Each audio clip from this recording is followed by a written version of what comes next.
मनुस्मृति ने ब्राह्मणी सत्ता स्थापित करने की शुरुआत की और रामचरितमानस ने उसे पूरी तरीके से स्थापित किया। शूद्र और महिलाएं किसी चीज के अधिकारी नहीं, न पढ़ने के, न नौकरी के, न वो अलग की चीज है। आपके हिसाब से यादव क्या है? मेरे हिसाब से तो यादव जो शूद्र में आता शूद्र है। चौबे शुक्ला तिवारी सकल ताड़ना के अधिकारी। अगर ताड़ना शिक्षा है तो शिक्षा का तो पहला हक जो ब्राह्मणों का था।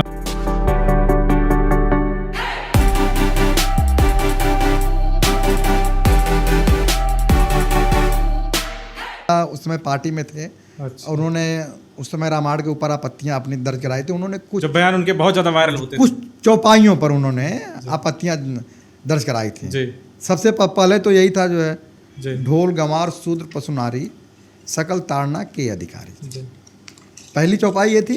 जी दूसरी थी पूजे विप्र सकल गुणहीना जी शूद्र न पूजे वेद प्रमीणा। जी ये दो चौपाइयाँ ऐसी थी जो है जिसके ऊपर उनकी घोर आपत्ति थी जो है। और उसी से एक प्रेरणा लेकर के जो है जी फिर हमने उसके बारे में उसका अध्ययन किया जो आखिर है क्या इसमें जो है। जी तो हमें भी ऐसा लगा कि नहीं, ये चीज़ें हमारे समाज के लिए और ख़ास तौर से महिलाओं के लिए, जी क्योंकि इस चौपाई का जो आखिरी हिस्सा है जो है जी वो बहुत ही महत्वपूर्ण है। महिला, नारी, और वो नारी जो है इस देश की आधी आबादी है।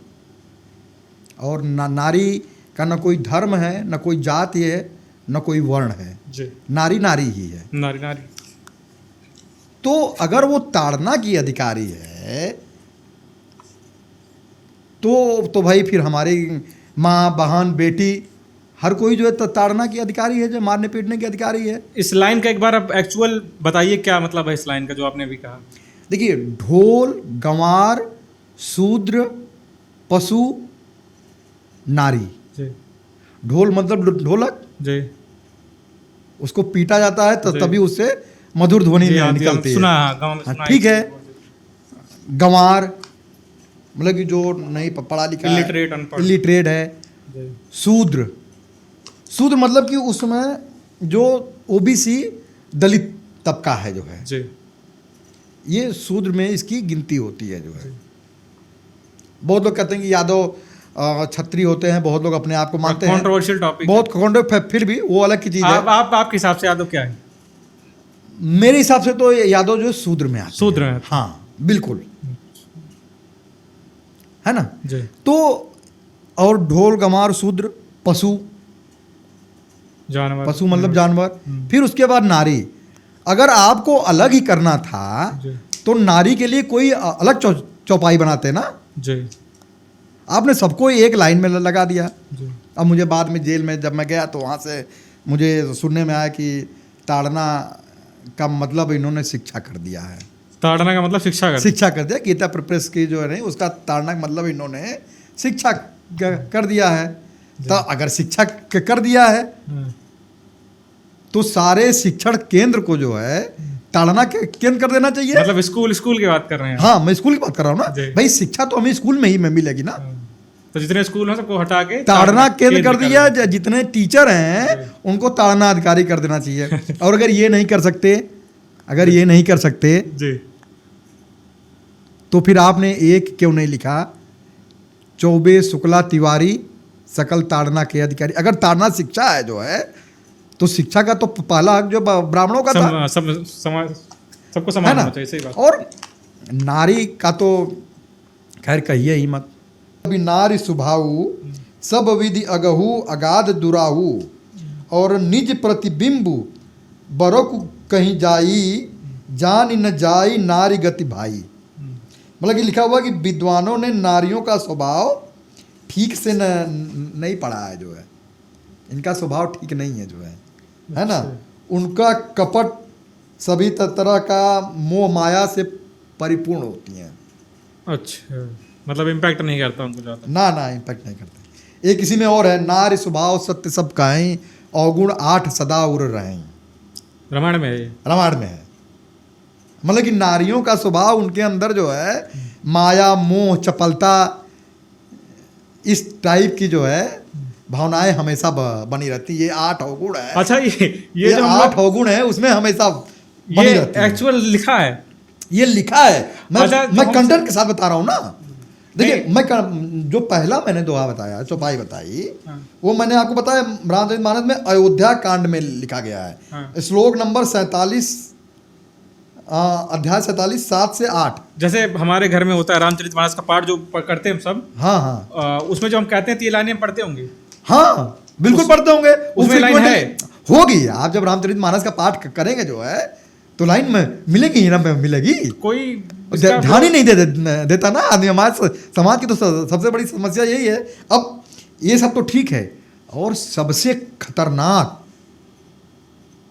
सब जिसे कहते हैं सबसे खतरनाक चौपाई, वो क्या है? भ्राता पिता पुत्र उर्गारी, पुरुष मनोहर निरखत नारी। हो ही विकल सक मन ही न रोकी, जिमि रवि मन द्रव रबही बिलो की। मतलब कि भाई हो, पिता हो, पुत्र हो, महिलाएं इनको देख करके हमेशा मोहित हो जाती हैं, जैसे सूर्यकांत मणि सूर्य को देख करके मोहित हो जाती हैं। ये लिखा है। ये लिखा है। ये कहाँ लिखा है? ये भी मैं बताता हूँ। अरण्य कांड में लिखा हुआ है। ये 5 से 6, श्लोक नंबर 17/5 से 6 ये लिखा हुआ है। तो पता ये है ना जो है धर्म का ये है। बताइए। और देखिए ना, काम क्रोध लोभादि मद प्रबल मोह कैधारी, तीन मह अति दारुण दुखद माया रूपी नारी। ये लिखा है मानस अरण्य में। मतलब काम क्रोध लोभ मद आदि प्रबल मोह धाराएं हैं जो महिलाओं के अंदर हमेशा जो है रहती हैं। दीप ये है। फिर अरण्य कांड में 46 ख में लिखा हुआ है, दीप शिखा सम जुबत तन मन जन होशी पतंग।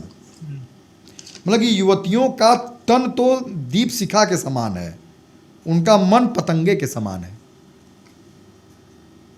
ना। इस टाइप का सब लिखा हुआ है। अब तो जब लिखा है तो अब उसमें क्या करेंगे? ढोल गंवार सूत पसुनारी है ही है जो है। तो ये रामायण में ही या किसी और धार्मिक ग्रंथ में? नहीं, रामायण में है। और किसी धार्मिक ग्रंथ में ऐसा कुछ नहीं लिखा? भाई महिलाओं के लिए तो हर जगह यही लिखा हुआ है। जैसे हम मनुस्मृति में ही है यही जो है। आप वो देख लीजिए। अच्छा, ये बताइए मनुस्मृति दुर्गा क्या है? सप्तशती। आप मनुस्मृति क्या थी? एक मनु महाराज आए थे, उन्होंने मनुस्मृति लिखी थी महिलाओं के लिए और शूद्रों के लिए। ये सब लिखा था जो है। स्वामी प्रसाद जी आपके मनुस्मृति का काफी विरोध करते थे। इसमें थोड़ा प्रकाश डालिए, क्या है मनुस्मृति? क्या है इसमें? मनुस्मृति मनु महाराज के उपज, एक खतरनाक उपज है जो है मनु महाराज की, कि शूद्र और महिलाएं किसी चीज़ के अधिकारी नहीं है जो है, न पढ़ने के, न नौकरी के, न उनका किसी भी अधिकार के जो है। ठीक है ना। अगर शूद्र जो है कोई वेद सुन ले तो उसके कान में लाख गरम करके डाल देना चाहिए। मतलब कहने लगे तो जीभ काट लेना चाहिए जो है। जिस रास्ते से शूद्र जा रहा है, परछाई अगर पड़ जा जो है, तो ब्राह्मण को गंगा नहाना चाहिए।